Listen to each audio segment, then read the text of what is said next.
Hello everyone, this is राजकुमार और आप देख रहे हैं राज ज्ञान दृष्टि। इस वीडियो में हम क्या पढ़ेंगे?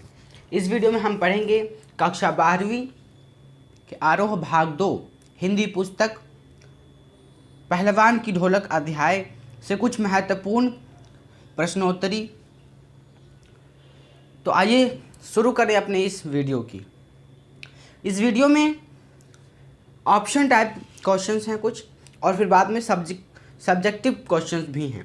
तो ऑप्शंस टाइप क्वेश्चंस को ऐसे मत लीजिएगा कि ऑप्शन टाइप क्वेश्चंस तो आएंगे नहीं, इसलिए यह वीडियो आप नहीं देखें, बल्कि आप इस वीडियो को इसलिए देखें कि आप बाकी 3 क्वेश्चंस को भुला जाएं, ऑप्शंस को भूल जाएं, और आपका जो आंसर है इसी आंसर को लिखने के लिए भी आ सकता है 1 नंबर में। तो इसलिए इस लिहाज से यह वीडियो महत्वपूर्ण हो जाता है आपको। आइए शुरू करें। लुठन को पहलवान बनाने की प्रेरणा कैसे मिली? जो पहलवान बनाना था लुठन को, वह प्रेरणा कैसे मिली?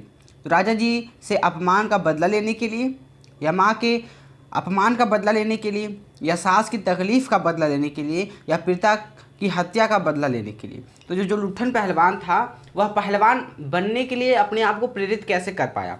तो जो सास के साथ उसकी तकलीफ़ें होती थी, लोग उसके साथ तंग करते थे जो उसके सास को, विधवा होने के कारण, इसलिए वह अपनी सास के दुश्मनों से या उसके सास को तंग करने वालों से बदला लेने के लिए पहलवानी करने लगा। अगला क्वेश्चन, पहलवान की अंतिम इच्छा क्या थी? तो उससे जब वह पहलवान की मृत्यु हुई तो उसकी अंतिम इच्छा यही थी कि वह जब मरे तो उसको चित करके ना लिटाया जाए, यानी कि पीठ के बल ना लिटाया जाए बल्कि पेट के बल लिटाया जाए, ताकि क्योंकि अपने पूरे जीवन में कभी चित नहीं हुआ, वह कभी पीठ के बल उसे कोई भी टिका नहीं पाया। तो इसलिए वह कहता है मरने के बाद भी मुझे पेट के बल लिटाकर तुम मुझे जलाना, ठीक है। तो चिता पर चित अवस्था में सुलाना, यही इसकी इच्छा थी, या पेट पर चिता पर पेट के बल सुलाना, या अखाड़े में जलाया जाना, या उसकी चिता की राख अखाड़े में मिला दी जाए। कैसी इच्छा थी उसकी? तो उसकी इच्छा थी कि चिता पर उसे पेट के बल सुलाया जाए, ठीक है। अगला क्वेश्चन, पहलवान को किसने पाल पोस कर बड़ा किया? तो पहलवान को किसने पाल पोस कर बड़ा किया? तो उसकी सास ने बड़ा किया। उसकी माता की मृत्यु बचपन में हो गई थी, हालांकि उसका विवाह बचपन में हो गया था, इसलिए उसकी सास ले गई उसको अपने घर और उसको पाल पोस कर बड़ा किया।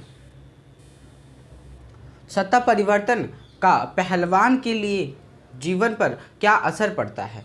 जो सत्ता परिवर्तन होता है उसके क्षेत्र में, तो वहाँ पर पहलवान के जीवन में क्या बदलाव आते हैं? तो उसे अपनी जमींदारी घोषित किया जाता है, जमींदार घोषित कर दिया जाता है पहलवान को, या उसका बेटा राज पहलवान घोषित कर दिया जाता है, उसे मैनेजर बना दिया जाता है, या उसे राज दरबार से निकाल दिया जाता है। तो जब राजा की मृत्यु के बाद उसका बेटा आता है बाहर से पढ़कर, तो वह क्या है, अपने तरीके के रूल रेगुलेशंस वहाँ पर फॉलो कराता है और नियम कानून लगाता है। तो उसके जब जो खर्चे, अतिरिक्त खर्चे होते हैं, उसको कम करने के लिए उसने इस पहलवान को बाहर निकाल दिया अपने राज दरबार से। अगला क्वेश्चन देखते हैं, ढोलक की आवाज़ का महामारी की त्रासदी से जूझते लोगों पर क्या असर पड़ता है? जब ढोलक की आवाज़ होती है, चिकित्सा की जो स्थिति है बिल्कुल ना के बराबर होती ही नहीं, बल्कि गांव में महामारी का दौर चल रहा होता है, तो वैसे में लोगों के लिए एक दवाई का काम करती है ढोलक, है ना। तो आइए देखते हैं। तो आवाज़ सुनकर परेशान होते हैं लोग, या मौत से लड़ने की प्रेरणा मिलती है लोगों को, या ढोलक से डर जाते हैं, या महामारी भाग जाती है? महामारी भागती तो नहीं है, ना लोग डरते हैं और ना ही आवाज़ परेशान करती है लोगों को, बल्कि मौत से लड़ने की प्रेरणा देती है लोगों को, ठीक है। अगला क्वेश्चन है, पहलवान कितने वर्षों तक अजेय रहा था, है ना? तो कितने वर्षों तक अजेय रहा? तो आइए देखते हैं। तो 15 वर्षों तक। अगला क्वेश्चन है, पहलवान किसको हराकर राज पहलवान बना था? तो उसने चांद सिंह को हराया था, ठीक है। काला खां को बाद में हराया था उसने, और अफ़गानी पहलवान को या सिंधी पहलवान को, ठीक है। तो अफ़गानी पहलवान, सिंधी पहलवान को इसने चांद सिंह ने हराया था, और बाद में लुठन पहलवान ने चांद सिंह को हरा दिया, ठीक है। पहलवान अपना गुरु किसे मानता था? तो अपने ढोलक को अपना गुरु मानता था, ठीक है। तो राजा को मानता था या काला खां को मानता था, राजकुमार को मानता था या ढोलक को? तो यहाँ पर ढोलक को मानता था। पहलवान का वास्तविक नाम क्या था? लुट्ठन, चांद सिंह, शेर सिंह या रणवीर सिंह, है ना। चांद सिंह तो वह था जिसको पहलवान ने हराया था, शेर सिंह वह था जो चांद सिंह का गुरु था, और रणवीर सिंह तो ऐसे दे दिया नाम, है ना। तो लुट्ठन सिंह इसका नाम था पहलवान का। अगला क्वेश्चन है, पहलवान की ढोलक कहानी है, क्या है कहानी? पहलवानों के ओलंपिक पदक जीतने की है, या व्यवस्था परिवर्तन के साथ कलाकारों के अप्रासंगिक हो जाने की है, या जीवन में खेल के महत्व की है, या जीवन में खेल से होने वाली हानियों की है? तो इसमें क्या है, अवस्था परिवर्तन, ठीक है। व्यवस्था जब परिवर्तित होती है तो उसमें कलाकारों की जो प्रासंगिकता है कि ऐसी अप्रासंगिक हो जाती है, उसको दिखाता हुआ यह कहानी है, ठीक है। हमारा अगला क्वेश्चन है, लुट्ठन पहलवान की चारित्रिक विशेषताओं पर सोदाहरण प्रकाश डालिए। तो आइए देखते हैं, सब्जेक्टिव क्वेश्चन है, अब शुरू हो गया हमारे पास। अब इसमें इसका अंतर कैसे लिखा जाएगा? तो यह अत्यंत शक्तिशाली था। तो यहाँ पर क्या लिखा गया, सोदाहरण। तो इसका मतलब आप समझ नहीं पाएंगे। तो इसका मतलब है कि उसकी वीरता को दिखाने वाला, उसकी जो वीरता की उसकी दिखाती हैं, उसकी चारित्रिक विशेषताएं, उसको लिखना है यहाँ पर।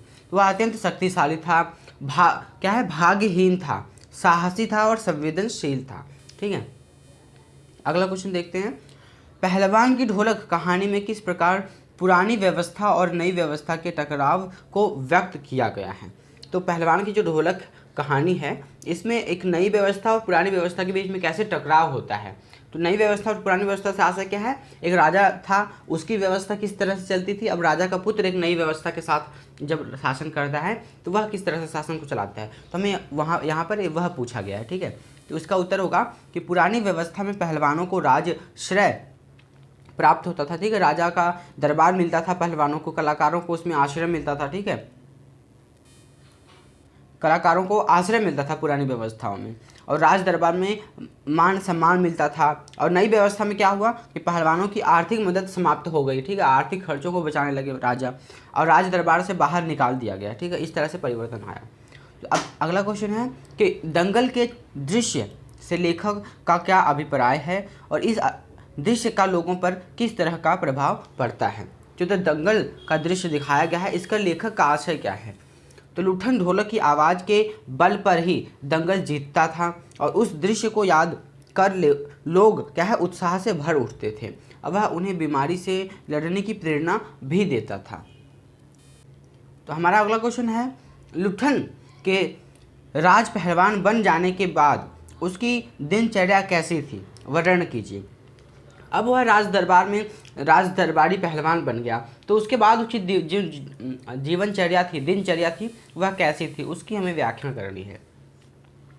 तो वह राज दरबार का दर्शनीय जीव बन गया, ठीक है। और उसे प्रत्येक व्यवहार से सबका मनोरंजन, और मेले में शरीर पर मिट्टी मलकर सांड या भैंस जैसा व्यवहार करता था। अब वह क्या, मस्त मौला बनकर पूरा एकदम राज दरबार में खाता पीता था, और मेले में जाकर जिस दुकान पर भी बैठ गया उसको वहाँ पर परोस दिया जाता था, और खा के पूरा अपना पेट भर लेता था। और जब मानो कि कोई सांड या भैंस जो है पूरा मेले में घूम रहा है दहाड़ता हुआ, ठीक है, इस तरह से वह घूमता रहता था। तो मान लो अगर 2 नंबर का क्वेश्चन आता है तो हम उसको इस तरह लिख सकते हैं। अगर 6 नंबर का क्वेश्चन आता है या 4 नंबर का क्वेश्चन आता है तो उसमें हम उसके बच्चों को किस तरह से वह शिक्षा देता था, बच्चों को सिखाता था। बाद में उसके बच्चों को राज पहलवान घोषित कर दिया गया भविष्य का, तो उसको वह प्रशिक्षण देता था। तो उसको भी हम इन बातों को भी शामिल कर सकते हैं ताकि हमारा जो उत्तर है बड़ा हो सके और बड़े उत्तर नंबर का हो सके, ठीक है। अगला क्वेश्चन है, भयंकर महामारी से त्रस्त गांव का दृश्य कैसा था। अब जो गांव में महामारी फैली थी तो गांव में वह दृश्य कैसा था उस महामारी का।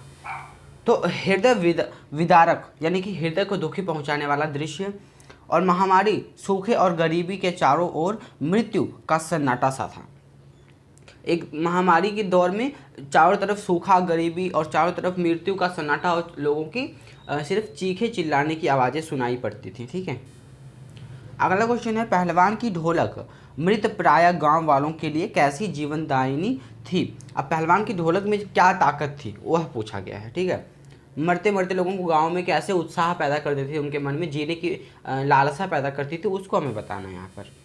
तो महामारी की त्रासदी को झेलते गांव वालों के लिए ढोलक की आवाज़ संजीवनी का काम करती थी और ढोलक की आवाज़ से ऊर्जा का संचार होता था और मृत्यु से लड़ने की प्रेरणा मिलती थी लोगों को। ठीक है, तो ढोलक की आवाज़ इस तरह से काम करती थी।